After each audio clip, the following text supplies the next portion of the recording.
ہوتا یہ ہے کہ ہم بعض اوقات اپنے دنیاوی تعلقات میں بہت حد سے زیادہ گزر جاتے ہیں اور کسی کو ایسی بات کہہ دیتے ہیں کہ جو ویسی ہوتی نہیں، اگر ہوتی بھی ہے تو ہم انتہائی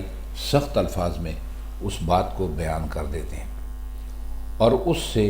جس کے لیے ہم نے وہ بات کی ہوتی ہے یا جس کے سامنے ہم نے وہ بات کی ہوتی ہے اس کا دل بہت حد تک دکھتا ہے۔ لیکن جب بعد میں ہمیں علم ہوتا ہے کہ ہم نے جو بات کہی اول تو وہ درست ہی نہیں تھی، اور دوسرے اگر وہ درست بھی تھی تو ہمارے الفاظ بہت زیادہ سخت تھے، انگریزی میں کہہ لیجئے تو بہت زیادہ ہارش تھے۔ اب ہم چاہتے ہیں کہ اس سے اپنی جو غلطی ہم نے کی ہے اس کی معافی تلافی کریں، لیکن اب پھر ہم اپنی اس بات کو یاد کرتے ہیں اور ہمیں اپنے آپ سے شرم آنے لگتی ہے۔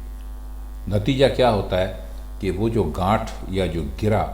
ایک مرتبہ دل میں پڑ جاتی ہے اور جس کو ہم بہت آسانی سے کھول سکتے ہیں، لیکن محض اپنی اس شرمندگی کی وجہ سے نہیں کھولتے کہ ہم نے اس کے لیے اتنی سخت باتیں کہی تھی۔ تو خواتین و حضرات کہتے یہی ہیں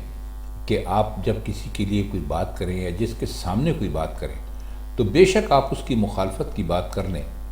لیکن وہ بات اتنی سخت نہیں ہونی چاہیے کہ آپ کبھی اس کی تلافی کرنا چاہیں تو آپ اپنے آپ سے ہی شرمندہ ہوں۔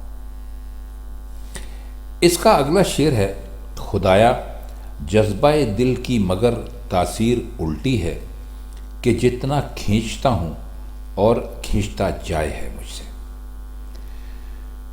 یہ اپنے آپ سے مخاطب انہوں نے کیا، اپنے آپ کو مخاطب کیا ہے شعر میں۔ جذبہ دل کا مطلب ہوتا ہے دل کا جذبہ یا دل کی چاہت۔ تاثیر کا مطلب ہوتا ہے اثر۔ اب اس میں آپ یہ دیکھیے کہ دوسرے مصرے میں انہوں نے لفظ کھینچنا کو کیسے استعمال کیا ہے کہ جتنا کھینچتا ہوں اور کھینچتا جائے ہے مجھ سے، یعنی میں اپنی طرف اس کو جتنا کھینچتا ہوں وہ مجھ سے اور کھنچ جاتا ہے۔ دیکھیے کھنچ جانا ایک محاورہ ہے اور اس کا غالب نے کتنا خوبصورت استعمال کیا ہے اس مصرے میں۔ جتنا کھینچتا ہوں یعنی میں جس قدر چاہتا ہوں کہ وہ مجھ سے نزدیک ہو وہ مجھ سے اور کھنچ جاتا ہے، یعنی وہ مجھ سے اور دور ہو جاتا ہے۔ تو اسی لفظ کھینچنا کو ایک مرتبہ تو استعمال کیا کشش کے لیے، اپنی طرف بلانے کے لیے، اور دوسری طرف اس کو استعمال کیا اپنے آپ سے دور جانے کے لیے۔ لفظ ایک ہی ہے لیکن اس کے دو معنی مرزا غالب نے اس شعر میں لیے ہیں۔ تو فرماتے یہ ہیں کہ میرا جو ان کے لیے جو عشق ہے، جو پیار ہے، جو لگن ہے، مجھے تو ایسا لگتا ہے کہ اس کا اثر الٹا ہو رہا ہے۔ یعنی ہونا تو یہ چاہیے کہ جب میں انہیں اپنی طرف متوجہ کرتا ہوں، اپنی طرف بلاتا ہوں اور اس کے لیے اپنے دل کے سچے جذبے سے کام لیتا ہوں، تو سچے دل کے جو جذبے ہوتے ہیں ان کی تاثیر تو یہ ہوتی ہے کہ جب آپ نیک نیتی کے ساتھ کسی کو اپنی طرف متوجہ کرنے کی کوشش کرتے ہیں، بلانے کی کوشش کرتے ہیں، تو اس کی تاثیر اصولاً تو یہ ہونی چاہیے کہ وہ آپ سے قریب ہو جائے۔ مگر کہتے ہیں یا اللہ یہ کیا ماجرا ہے کہ میرے سچے جذبے کی جو تاثیر ہے وہ الٹی پڑ رہی ہے، یعنی میں ان کو اپنی جانب جتنا متوجہ کرنے کی کوشش کرتا ہوں وہ اتنا ہی مجھ سے منہ پھیر رہے ہیں۔ بہت خوبصورت شعر ہے، اس کی اب مزید ہم تشریح کیا کریں، جو کچھ ہم نے بیان کر دیا۔ اگر آپ اس کو بار بار پڑھیں گے، اس شعر کو 2-4 مرتبہ پڑھیں گے تو آپ کو بہت آسانی سے اس کے معنی سمجھ میں آ جائیں گے کہ بعض اوقات ایسا ہوتا ہے کہ انسان کوئی کام کرنے کے لیے نیک نیتی کے ساتھ، بہت لگن کے ساتھ اس کی کوشش کرتا ہے، لیکن چونکہ تقدیر کو ایسا منظور نہیں ہوتا تو وہ کام نہیں ہوتا، اور آدمی جتنی بھی اس کے لیے کوشش کرتا ہے اتنی ہی زیادہ اس کو ناکامیاں ہوتی ہیں۔ تو وہ یہی فرما رہے ہیں کہ یا اللہ یہ تیرا بھید ہے، یہ تیرا راز ہے، ہماری سمجھ میں نہیں آتا کہ ہمارا جو جذبہ دل ہے اس کی تاثیر بجائے ہمارے حق میں ہونے کے ہماری مخالفت میں کیوں ہو رہی ہے۔ اس شعر کو بھی آپ محبوب سے ہٹا کر دنیا کے دوسرے معاملات کے تحت بھی لے سکتے ہیں۔ اب اس غزل کا آج کا آخری شعر، ویسے تو اس غزل کا یہ آخری شعر نہیں ہے، اس غزل کا تیسرا شعر ہے، ہم آپ کی خدمت میں پیش کر رہے ہیں۔ شعر ہے: وہ بدخو اور میری داستان عشق طولانی، عبارت مختصر قاصد بھی گھبرا جائے ہے مجھ سے۔ بدخو کا مطلب ہوتا ہے بری عادت والا، اور داستان عشق یعنی عشق کی کہانی، عشق کا قصہ، عشق کی روداد۔ طولانی، طول کا مطلب ہوتا ہے لمبا، اور یہ لفظ طولانی اسی سے نکلا ہے۔ عبارت کہتے ہیں تحریر کو، جو کچھ آپ لکھتے ہیں، اور قاصد کہتے ہیں اس کو جو آپ کا خط لے جائے اور آپ کے خط کا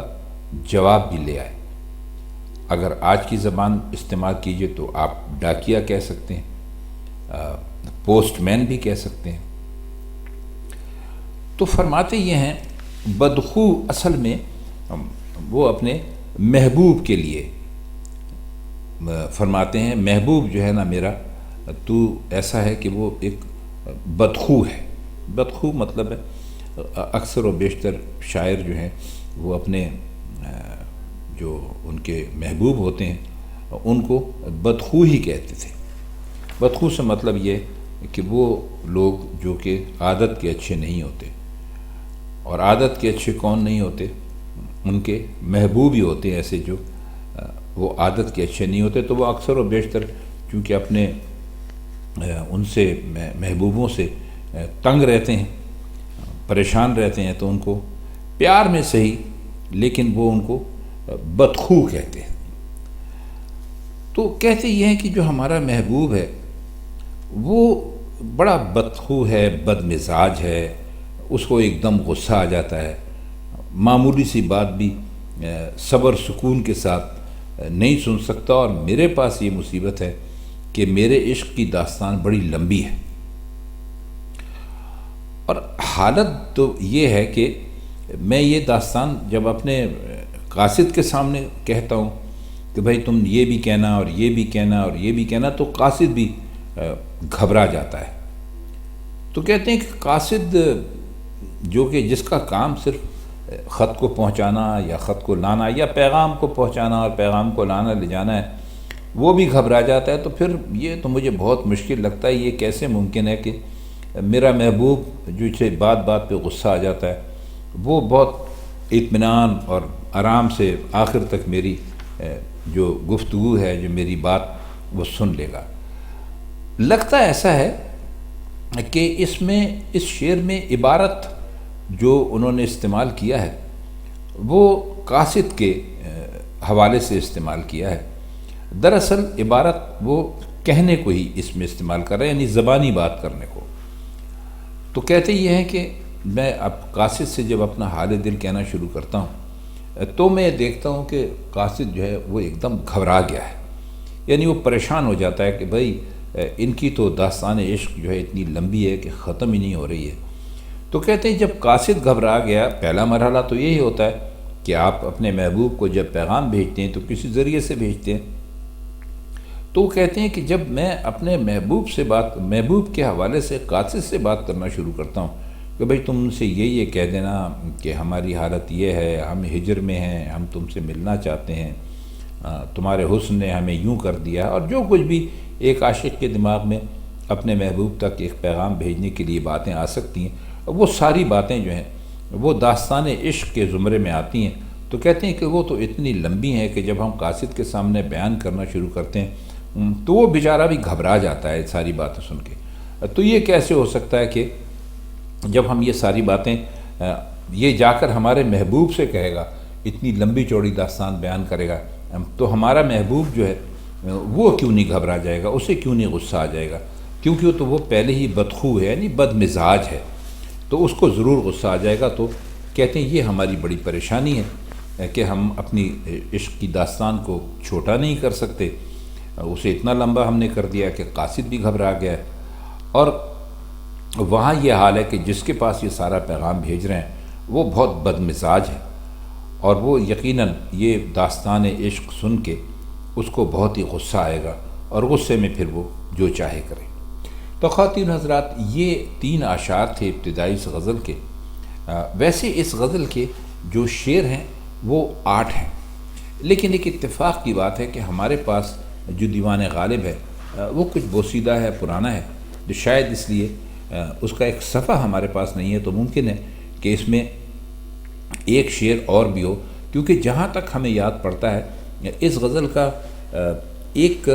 شعر جو ہمارے ذہن میں آ رہا ہے وہ ہے، ہوئے ہیں پاؤں ہی پہلے، نہ برد عشق میں زخمی، نہ بھاگا جائے ہے مجھ سے، نہ ٹھہرا جائے ہے مجھ سے۔ تو ہم تلاش کریں گے، اگر اس کے یہ بقیہ اشعار بھی ہم مل گئے تو ہم انشاءاللہ ان کی شرح بھی آپ کی خدمت میں ضرور پیش کریں گے۔ تو آج کے لیے بس اتنا ہی۔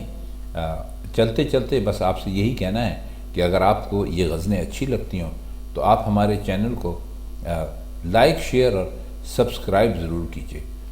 وہ صرف اس لیے کہ ہم یہ چاہتے ہیں کہ ہم جو کچھ بھی یہاں بیان کرتے ہیں وہ چونکہ ایک تعلیم کا حصہ ہے، ایجوکیشنل ویڈیوز ہوتی ہیں، تو یہ آپ کے جتنے زیادہ سے زیادہ دوستوں تک اور خاص طور پر طالب علموں تک یا ان لوگوں تک جو غالب کو پسند کرتے ہیں پہنچ جائیں گی تو ہمیں بہت خوشی ہوگی۔ تو آج کے لیے بس اتنا ہی۔ اب ہم چاہتے ہیں آپ سے اجازت۔ خدا حافظ۔